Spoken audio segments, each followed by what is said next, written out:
Welcome to today's episode of the Patchwork of Belonging, a podcast where we unravel the threads of connection in a world frayed by crises and divisive forces.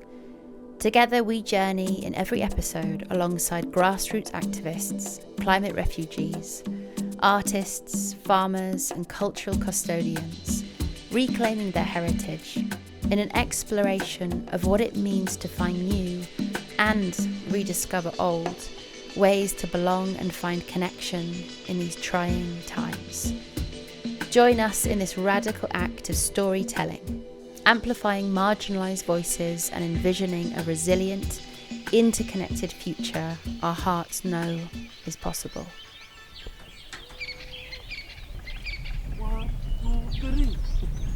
Maneno ya kinywa changu wacha itawaliwe na wewe Bwana.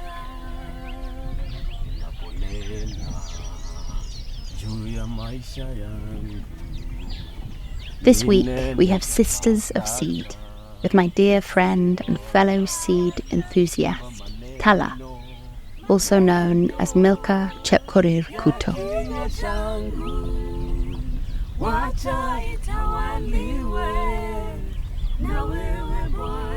I've known Milka for a number of years now, and I'm continually inspired by her incredible work.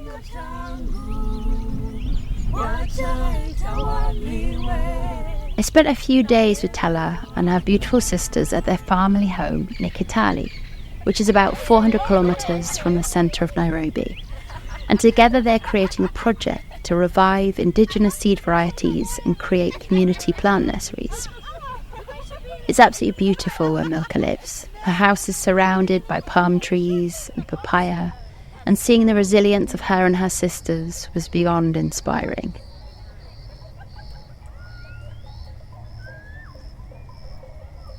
So Milka, can you tell me where we're going?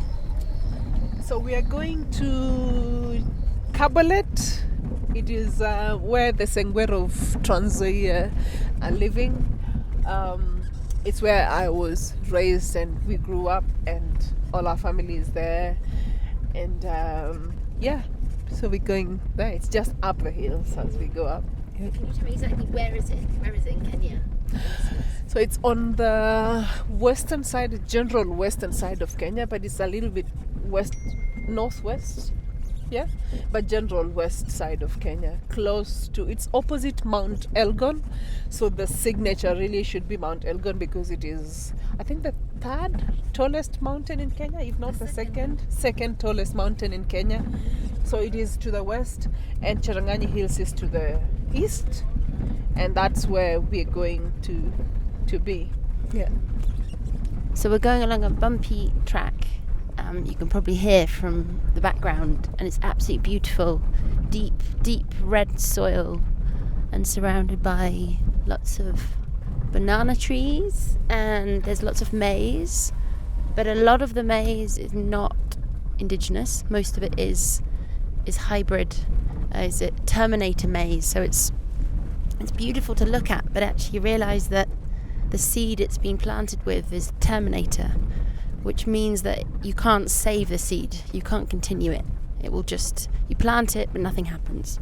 And we're actually surrounded by a lot of that seed.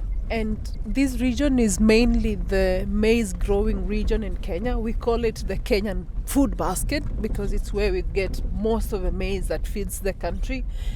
The soil is red volcanic soil because of Mount Elgon, so it is related to the volcanic nature of Mount Elgon, and we believe that the soil is out of the eruptions of Mount Elgon. And Cherangani Hills has dark soil, so it's different, but the valley down here back to Mount Elgon is red volcanic soil. It's very, very fertile soil, and that's why it grows like a lot of maize. We also have a lot of tea in this region and some coffee and bananas as well, but more maize than anything else. We have a tea factory close by the road as we go, where we process the tea. The farmers here take their tea for processing here. So generally the soil is really fertile. But with time, there have been use of excessive chemical fertilizers that is really taking away the fertility of the soil. I think some survey that was done recently shows that Trans Nzoia soil is more acidic than any other soil because it's now being fed with a lot of chemicals and the fertilizers, and farmers have to use this highly hybrid terminator gene maize and so much fertilizer to grow the maize because the quality of the soil is really gone down by now. So it's this perpetual cycle of having to buy more and having to add more when originally the soil was perfect for growing conditions, but it's just this continual cycle of being trapped into buying more and these false promises. Definitely, we have many of the international corporations, the ones who manufacture the drugs, the fertilizers, the chemicals, the maize itself, and the ones doing the hybrid. For them, it's about market, and it's about telling farmers what will yield more and what will you do to a farm that would naturally produce 20 bags to produce 30 bags. And when you lure people like that, with time they become trapped to the promises of, this is what you do to yield more, but they don't tell you the effect that it goes to the soil. I would say that many farmers now, compared to 15 years, 10 years ago, do not weed farms anymore. They use the chemicals to kill the weeds and then kills everything else in the soil. And with that, then the soil continues to be less quality. And of course, the quote-unquote easy ways of farming. Just put the chemical, it will kill these. Please put the hybrid seeds, it will give you more yields. For this hybrid seed, you need this number of fertilizers, and we are giving you as a package, for this amount of money. It's just trapping more and more farmers into being dependent to the corporations. Yeah.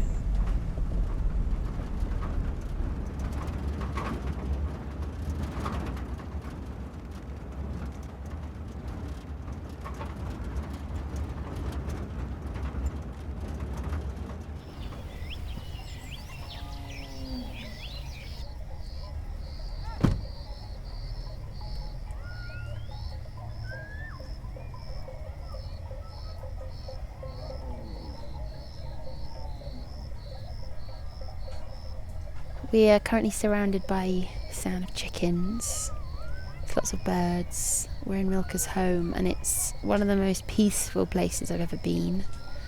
I've just eaten a passion fruit that was picked from the fruit orchard in front of me. And there's eucalyptus around and some bamboo. And to my right of me is a small fruit tree nursery with indigenous seeds, indigenous fruits. So Milka, tell me a bit more about where we are. So this is home. We came here to this land when we were a little bit young. I think I was 8 years old. That was in 1998, December 1998, yeah. We've lived here all our childhood and even now. We've gone to school just 1.5 kilometers away from here. And this is home, so we live here with other community members of the Sengwer community, and this land was given back to us by the regime of President Moi. It was initially ours, and the whites took all the land just below us, the British, when they were colonizing Kenya, and this land below us was all the white islands where the whites grew maize, grew wheat and everything. So when they came to our lowland, our great-grandfathers had to come up the hills because this was really a thick forest, and because we are hunter-gatherers and they needed laborers for their land, for their farms. The Sengwer are not strong, masculine people to work in the lands, in the farms, wheat farms or the maize farms. So our elders escaped, ran away from the white person and came into the forest and lived inside the forest.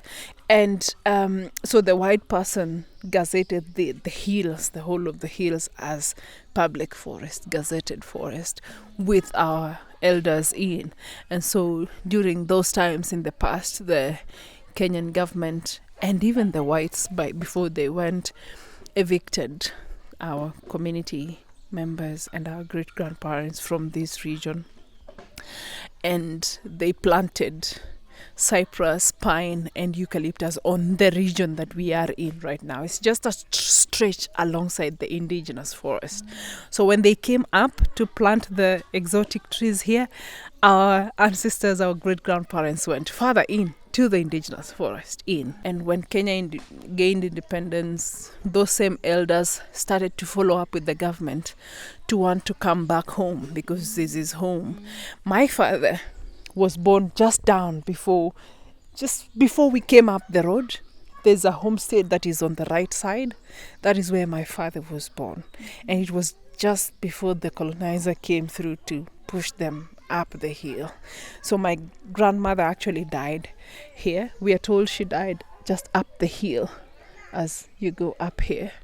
And she was buried there. There's a grandfather of ours that is called after our clan. He's called Kipkong. He used to live just the other side of the hill. So this is home. This is where our great-grandparents are resting.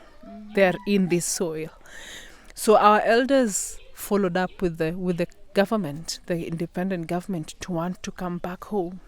And President Moi, since he was in power then, allowed the Sengwer to come back to this stretch, the Kabolet stretch, now where we are. Kabolet is synonymous to the Sengwer because this is the land that was given back to us by the Moi regime in 1998. I'm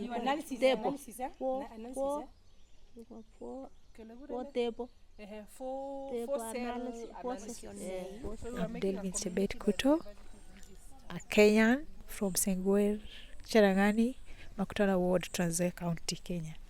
Yeah, currently I'm an outgoing student. I'll be going back to school in this September.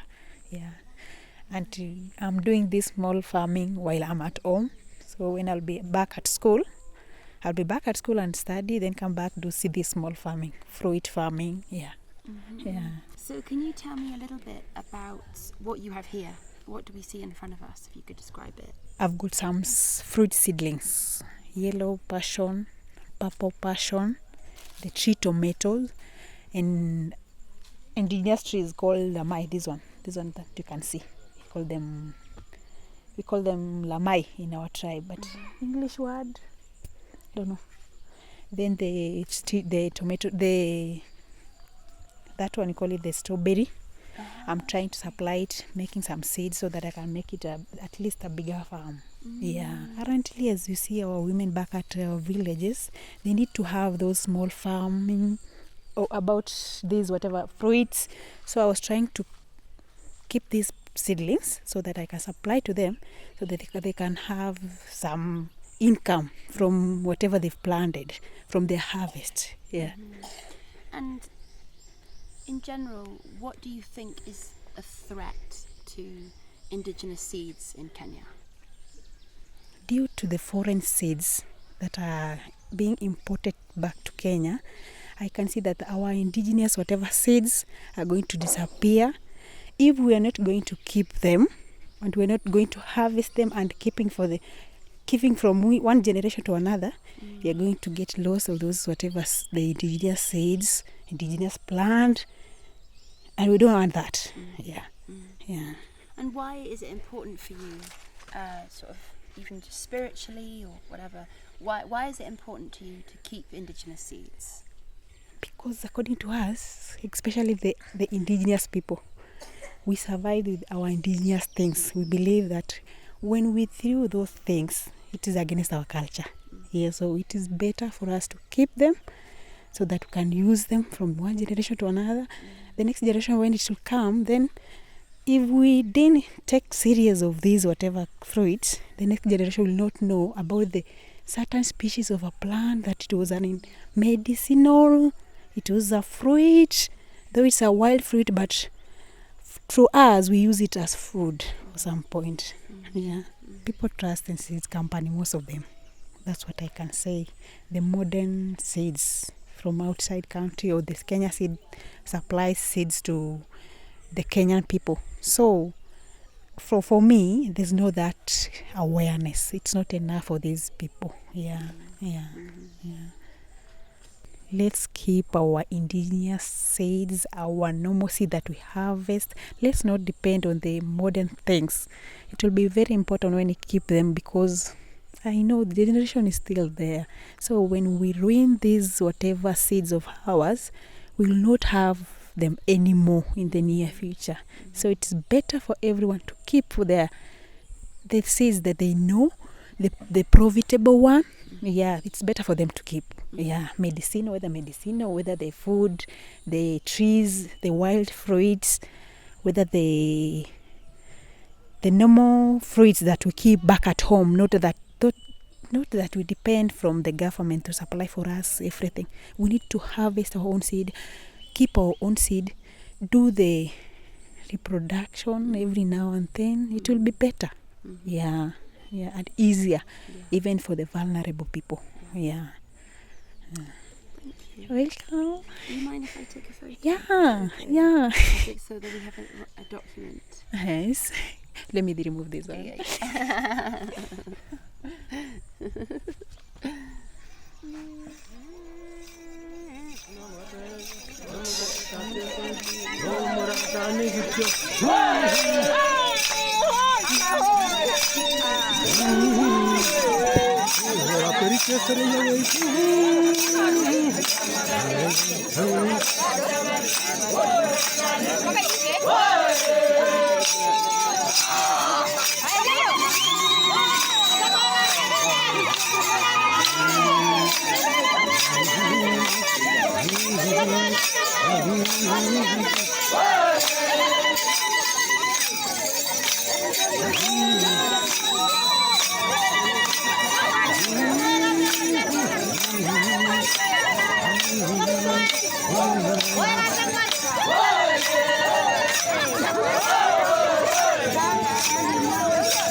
I had so many problems with my father for being really strict and being clear on what I think should be happening, and being clear on how a girl child should be treated, because this is a very patriarchal community.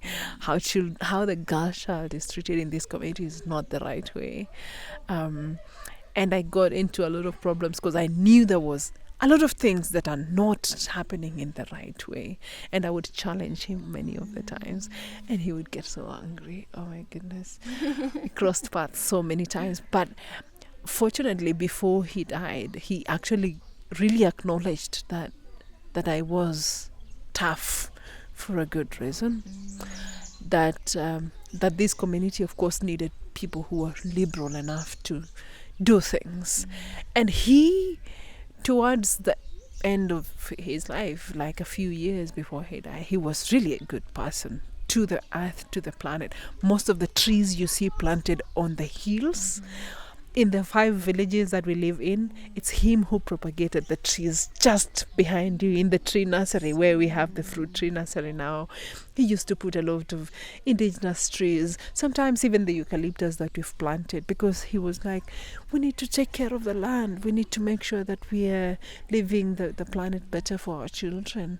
And by then he was now more conscious of who he is, more conscious of what he needs to do to the planet, than when I used to challenge him and I'm a small kid and I'm a girl.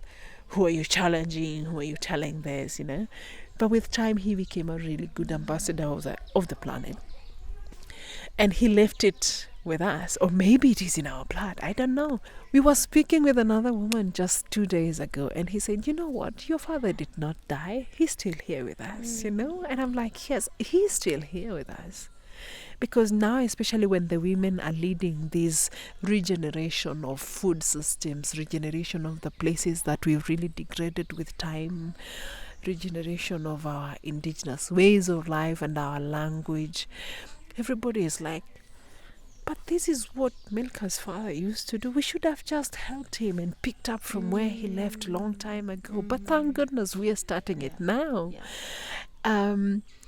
Like I said as well, I am a trained anthropologist, and it was a conscious decision to go to university and train as an anthropologist, because growing up in this community, experiencing like really toxic patriarchy from my dad, until of course when he later on became soft, looking at how people generally in the community treat the women and the girls, and even how other people treat us as a whole indigenous community, now made me want to understand why is this difference there? Why would other people view us differently?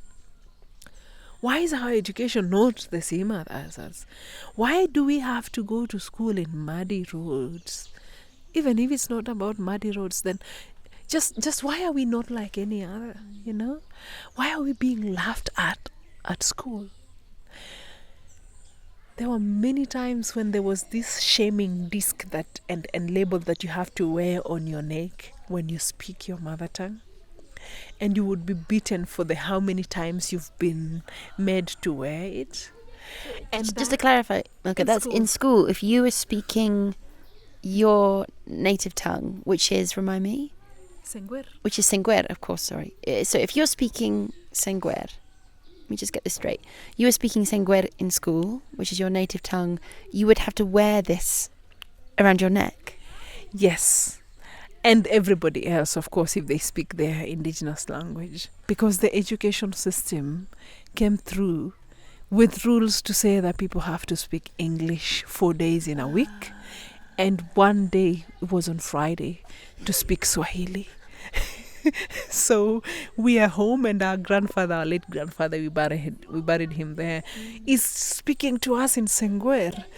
We have been born in West Pokot. We now are speaking Pokot, not our language, because we were not in our land.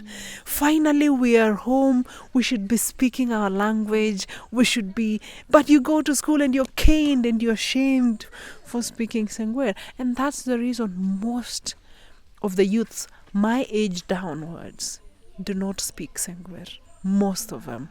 Like almost 90% do not speak Sengwer, because there was shaming from school, there was beating from school, and then outside here people are like, hey, why do you speak Sengwer? So it is like we are being even shamed against each other, So I look at all that after high school, and in high school I went to high school, and when people say which ethnic groups they come from, I say I come from the Sengwer community. I think there was just only 2 of us in that high school that are Sengwer. And people will be like, Sengwer, who is Sengwer, Because it's not like these major tribes that people know. And then people will be like, how do you say come here in your language? And then how you say it, people laugh at you. People laughed at me in high school. But I decided, again, it kept me off speaking my indigenous language. So I would only come home and we would hear our grandfather speaking to us and our father speaking to us, and and other elders within the community. But that pressure that I experienced, every other child was going through it. Is it because, as I've understood it, it's because you were indigenous and it was almost making fun of you, shaming you because you were holding on to that indigeneity? So it's this sort of latent colonialism of shame. And beyond the colonialism of shame is that now the colonial system is embedded in the education systems and education regulations by the Ministry of Education here in Kenya. So the teachers are not just doing it because they want to. It's because the rules and regulations expect that we don't speak our indigenous languages. So it wasn't just for us, the Sengwer indigenous people, but every other indigenous people who want to speak their indigenous language. And honestly, because we are few, it's easy to squeeze us out of our language through those kind of systems. And having experienced that through primary and through high school, I consciously wanted to be trained in something that will help me come back home and help this situation out.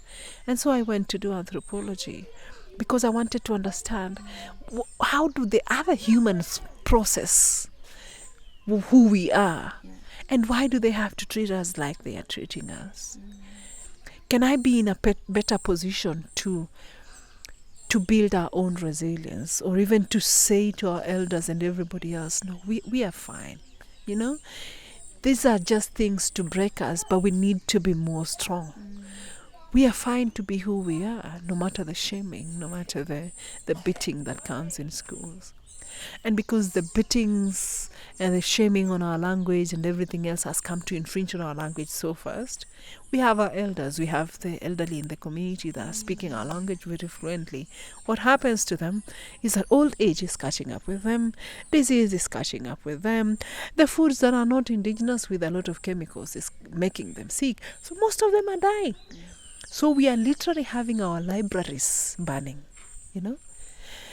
And so having been trained anthropologists and having been working in the indigenous people's movement for so long, I'm like, we can't sit and see our libraries burn in the form of our elders dying, and still see schools beat our language out of children and everybody else shame ourselves out of ourselves. We can't continue to sit and wait for this to continue.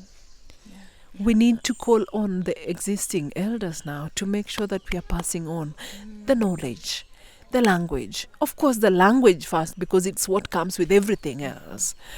And that is why the indigenous-led education system is something that we thought through it and said, with other organizations, the Ruto Foundation in Netherlands, let's make this something that works. Let communities restore their education systems.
So when we talked about the water source restoration project that the women have been doing, which is replanting indigenous trees in our water sources, is something that during the dry season we realize most of our streams are drying up.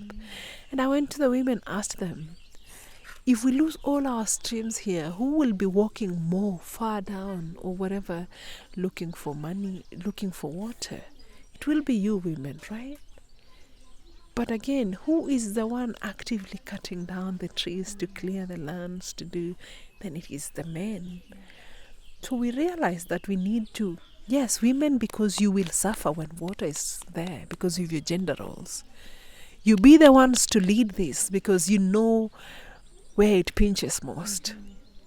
You lead this and you make men responsible of what they have been doing that has led to this. And then the women said, yes, we can do this. And they started a community tree nursery. It is, up at our cultural center, where they just put in the tubes indigenous trees, many of which are very good for the water, in the water streams and the water valleys. So they did that, and they started to go village per village. We have 5 villages. They told the community elders who are male, we are coming to your villages. And before we come to your villages, go to your village and do an inventory of all the water sources that women of that strip would not get water from in the next 5 years. Come with that inventory and tell us how many in your villages are being destroyed. So the male elders had to take up the role. The women have called for a meeting. We are a traditional community that women are not supposed to call for a community meeting. And when that happens, it's really a crisis. Yeah. So the women used that power. Be like, come here. Tell us how we can solve this.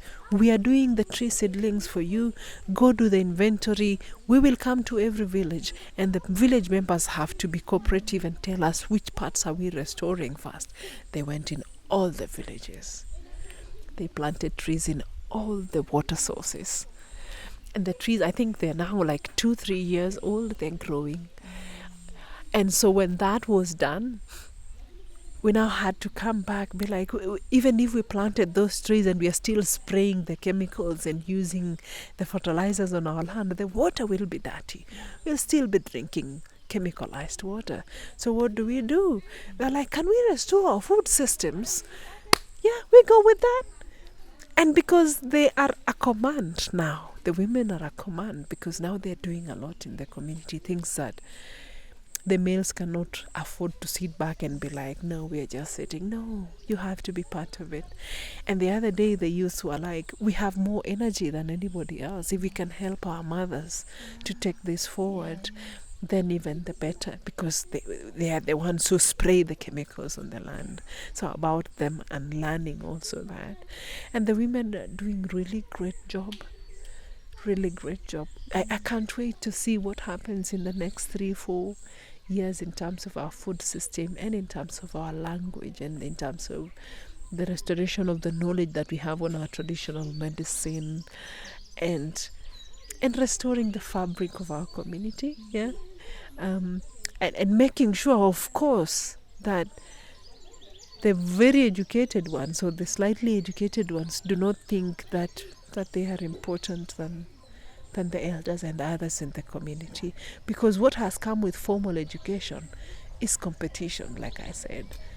Everybody that is so educated, Dr. Flani, so and so, like, I'm the one who knows, or I'm the one who can say how things go, when really we should be all at the same equal position and understanding each other better.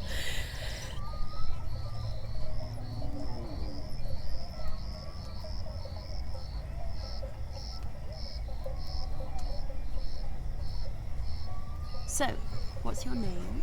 And where are you from? I'm Janet Chemeli from the Singber community, and also I'm a women leader in our group. We have a group called Beruru Women Group, and in this group we are doing we have our indigenous tree nursery. We the women are doing it. So, but recently we were taught about preserving our indigenous seeds. And we were taught, and in the future, in fact, we are planning, and we have a plan as a group of women to make sure that our indigenous seeds, we collect them. We have given ourselves those responsibilities to make sure that we collect all our indigenous seeds, of which they are in a high rate of disappearing. So we are planning maybe in a month's time, we are going to collect them and start preserving them more than the way we have been preserving in the past. In fact, we didn't know that we can have so many ways of preserving the seeds apart from the one we have been using to preserve. For example, drying the seeds in the sun, then some of them putting them in sacks and small carrier bags, then hanging them in our houses or in our stores, so that in the future, our great grandchildren are going to get those seeds. In fact, like maize seeds, we have bean seeds, we have vegetable seeds, which are very much in the air, and they are very much nutritious. When we take them, we just plant them without using fertilizers. We just use our common fertilizers from the cows. So they are very much productive when we use those fertilizers. So we are making sure that we don't let that our indigenous seeds just go like that. Yeah. When we preserve our natural seeds, our indigenous seeds as an indigenous community, we feel so nice because the production, the time when our seeds get mature, totally different from the seeds from the companies. In fact, 3 months time, it's ready. Yeah, it's very much ready. And you can use any fertilizer, especially our local fertilizer, like the cacao from the cows, from the sheep. We use them. When you grow with them, production is very high, rather than using growing those from the companies. It needs a lot of fertilizer, top dressing, and so on. So sometimes you get the pests. It can be invaded by pests so much. But we are very proud for our indigenous seeds. It's normal. You can just use ash to spray for the pests, and you can control them easily, rather than from the industry, from the companies. You need to buy those insecticides to spray them. But we feel good when we preserve our indigenous seeds, because we are going to use our natural ways of controlling pests. The yield is high. We can then the crops get mature early. It doesn't take a lot of time, so we feel so good. We feel like we need to preserve our seeds. Yeah. So when we have everybody learning the indigenous ways of life through the indigenous-led education, we have our food festivals happening in the next few years, and we have people celebrating the restoration of this valley or the other and the food systems, and a festival for that matter. Oh, how good it will be. How do seeds come into the picture? This is, I would say, it's away from the land struggle to come back home. This is a new struggle, I would say, and maybe a much tougher struggle, because then it involves many components that have led to the deviation of our food systems. But the goodness is, this is a struggle that is silent. So I don't expect us to find really tough opposition in restoring our food systems, because at least the Constitution of Kenya is on the side of communities and farmers exchanging seeds. So when we have our own seeds, even if the small that we have, multiplying them, having more, and then putting more into communities is a slow struggle that does not tell the seed company, no, we're not coming for your seeds because we have these. It's just, no, we have our seeds, we have our festival, go back to your farm. How much farm you have is none of anyone's business. You just plant your indigenous seeds. So it's a struggle that is not as tough as I would want to imagine. It's not as tough, and it's not loud.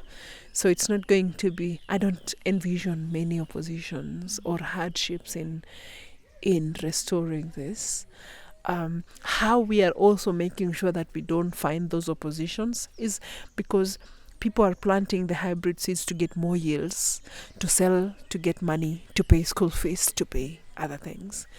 But now the women during the seed, when they were initiating the seed, the tree nursery, so some of the seedlings, they sell them in the tree nursery, and then some of them they just give to community members to plant in the streams. We help them sometimes to get some grants to restore the ecosystem. that because many of the things are being diverted by produce more to get money to go to school, how about we get some percentage of every grant we have, some percentage of every sale of our seedlings that we have, and make a community scholarship to educate our children? Because in that way, you don't push a community member to have the food systems restored and then lose out on growing a crop that they imagine would give them more money for school fees, because then you're like, please grow our indigenous foods.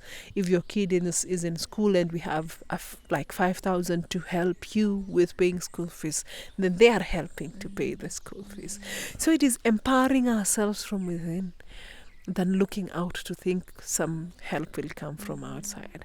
So that's one of the very impressive things that the women have done, to have a community scholarship to identify which students in high school within the community can have some scholarship from the, not full scholarship, maybe just a portion of their tuition fees, a portion of this, so that the parents don't feel the pressure to get high yielding lying things from corporate companies, but appreciate our indigenous food systems and still take care of their children. When we realized that this is something that we need to be doing to restore our food systems, we figured out it will not be as effective as it should be if everybody is doing their own thing in their own homes. All these homes have a lot of varieties of indigenous foods, indigenous fruits, indigenous grains. And during the meeting, we saw it better to have a seed bank, like really like how a money bank would work. We keep our seeds from every variety of our indigenous vegetables, indigenous grains, indigenous herbs. We put up a bank, a collective community bank, and we then exchange seeds from the bank. So if you come with your seeds of a variety of vegetable, we name it Nessie, and then I come with mine, which is a different variety, it's Milka. When you want what I have, we exchange. You go with the amount that you go with plant, and make sure you're bringing twice the amount that you took back to the bank, because someone else that does not have anything will want from the bank. So it's kind of borrowing, like loaning from a bank. You come back, you pick some, you go back to your land, and when you have harvested, you make sure you've dried them up nicely, and then you take it back to the bank and take something else from someone else. So we really look forward to have a bank maybe by February 2024, like have a set community seed bank. And we are having food banks also, like seed banks in our farms, and because there are seeds that you do not have to collect to get into a seed bank, like the variety of bananas that people have, like the tubers. You can't take them to a bank to store. You have to conserve them in your land. So we also have responsible people seed banking in their backyards, so that now for the practicality of the exchange of what people have in their farms, that is why we have the food festival, food and seed festival, so that during the festival you can get what you have conserved in your farm as your seed bank, and what we have in the community seed bank, and what everybody brings on those days of the festival, and then exchange real time. And then go back, and then we come back the next time to say, how much did we get from this? What different variety do you have? Do you have more to bring to the bank? Do you have more to give to others? Like that, yeah. Can you tell me more, Milka, about the festival? I can't say more because it's something that we look forward to having. So I am really yearning for it. I can't wait for it, but I sit down and envision how it will be. We will have a lot of songs, traditional songs. We will have beautiful tents showcasing different things. We will have many people coming with different things that they have. We will have a nicely stocked seed bank by the end of that festival. I also look at it as an opportunity for us to exchange more on what other issues we are doing. It will be a moment for us to come together and be like, how do we go about the indigenous-led classes? What do we need? What do we have? And everything else. And why I look forward to it like very much is because we will have invitations sent out to the Sengwer away from Kabalat Forest. You know? So that those of us here can host the ones from Elgeyo Market and host the ones from West Pokot. So that if they don't have something like that in their backyards, which I know they don't, then they can learn from here. So it will be a sit down and I can't wait for it. I really think we need to go to Nagaland to the Millet Festival and get some ideas.